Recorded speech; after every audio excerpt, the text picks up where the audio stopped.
Hi everyone, and welcome back to FANG Friday. This is Ross Healy, the Chairman of Strategic Analysis Corporation and a Senior Portfolio Manager at McNichol & Associates Asset Management.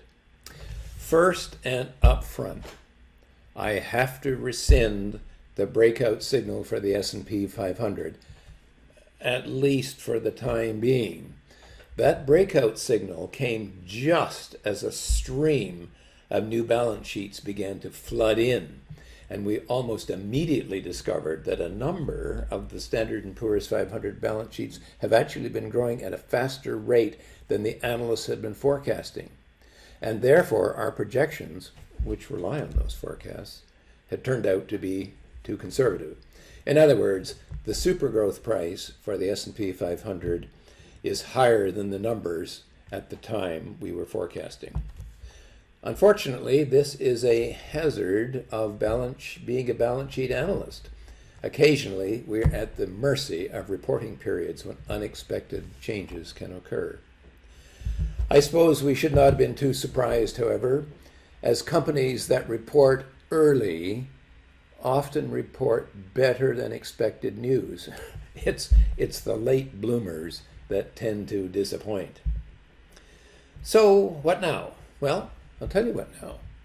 The FANGs look as if they, for one, actually make that 7, believe that a breakout may well be coming.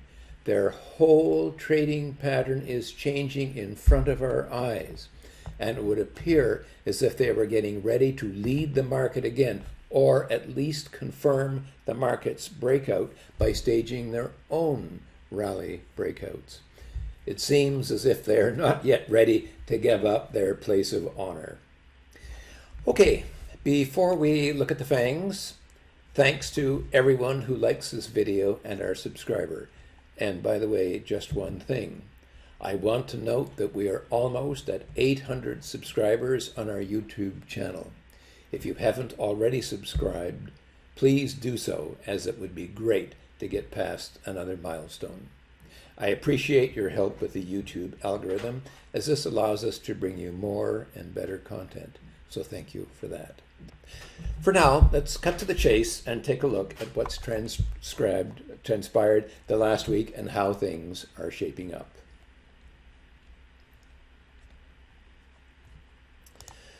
Let's start with Amazon. And of course, Amazon had been kind of drifting sideways and sideways and sideways. And the longer and longer a stock drifts sideways, the more that you anticipate that something positive is going to happen.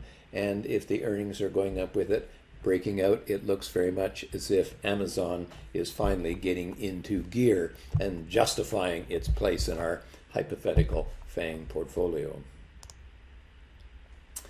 Apple actually has been really kind of moving right along its HB5 breakpoint, and it looks as if it's heading back there again. But before I actually leave that, I'm going to go to a longer view of Apple, because you remember, some of you will remember that this point here, okay, actually was the HB5 price before we got a new balance sheet in, and it turned out that the structural price had moved down. Well, it bottomed at the HB4, but of course the balance sheet has fallen away under that as well. So when we look at what's going on in the market now, it could well be that once we have got the new balance sheet in, and of course we're going to have a new balance sheet for Apple, probably within the month, if not even sooner than that, we may well see a continuation of that downward trend, in which case it well could be that Apple has broken out over its HB5 and may well be heading for its HB6. Okay, that would be 36 times book value. Facebook, well, I've been putting off people and saying, don't buy until it gets down to the MSG price, and it got down there. And of course, I was kind of committed to getting into the stock What happened? Well, it promptly broke down. However, we had 1, 2, 3, 4 days, and then the stock has broken back out again. And remember that we have a 3% 5-day rule. Yes, the stock can break support, but if it gets back on side within 5 days, then we can ignore that signal. And that's exactly what's happened to Facebook. So it remains very much in my hypothetical FANG portfolio. Now, Alphabet. Well, we'd had a nice sell on the stock at its mid-super growth price. That's 5.5 times book value. And the stock was drifting off nicely, and I thought, well, wouldn't that be nice if we would pull back down to its low super growth price at 4.5 times book value? But what's happened? Well, Alphabet has decided to join the rally, join the, maybe I should say the Amazon rally, and it's moved right back up to its MSG price. Well, is it going to break out? It's a very, very interesting question, and I want to show you the very long-term history of this stock.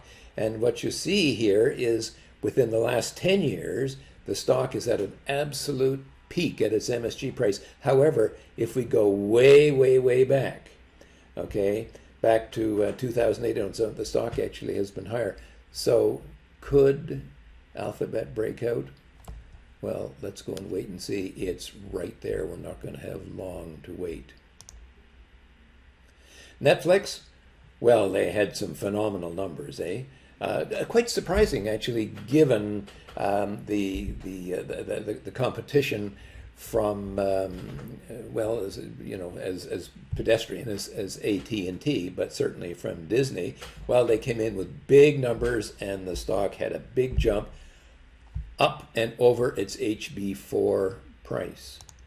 Now, this is not the first time that Netflix has had a big gap. Okay, and the last time that it had a major gap, well, was back here in 2019, only this time it gapped down. Well, what happened? It gapped down and fell immediately to its next break point. Well, what's happened here? The stock has gapped up. I've got to see if it could hold, and remember, it has to confirm, okay? 3%, 5 days has to confirm, but if it does, and the market is breaking out, then we might well see the HB5 price coming into play. That's 36 times book value. That would be quite a nice move to about $730. The last company, the last of the FANGs, which has yet to commit itself, is Microsoft. But look at there, Microsoft is just an inch away from possibly also breaking out over the HB2. And if so, well, we're going to have pretty much a clean sweep. Now, in what I might call my FANG portfolio, I would now officially keep Facebook, okay, adding that to Amazon and Apple. The stocks I would not continue, I would not own for the moment, but I am now on high alert for Alphabet. Okay, it's right there. It's knocking at heaven's door again. Only this time, if it has the market with it, who knows what can happen. By the way, the move from the MSG price to the bubble price is some 38%, so we're not talking about a trivial move if it breaks out. Microsoft, I was thinking of buying. I would need a clean breakout over its HB2 price. I can wait, but it kind of looks promising, doesn't it? Netflix fooled a lot of people, including me, with their blowout numbers, and has fairly leapt to give us a possible buy signal.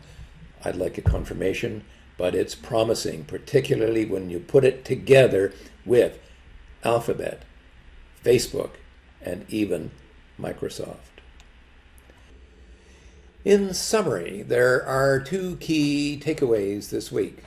First, We'll have to see if the Standard & Poor's 500 can actually break out, a number that our clients get every week. And secondly, of course, if it can be tend and hold. But secondly, watch those FANGs, notably to see that Netflix can hold on to its breakout and that Alphabet and Microsoft can follow suit. The FANGs look like they're getting back in sync with the overall market. It could be really exciting going forward. For now, this has been Ross Healy, the chairman of Strategic Analysis Corporation and a senior portfolio manager at McNichol & Associates, reminding you that nothing, including investing, is difficult if you have the right tools. As I trust we've been showing you, it's going to be exciting in the weeks ahead. I'll see you next Friday.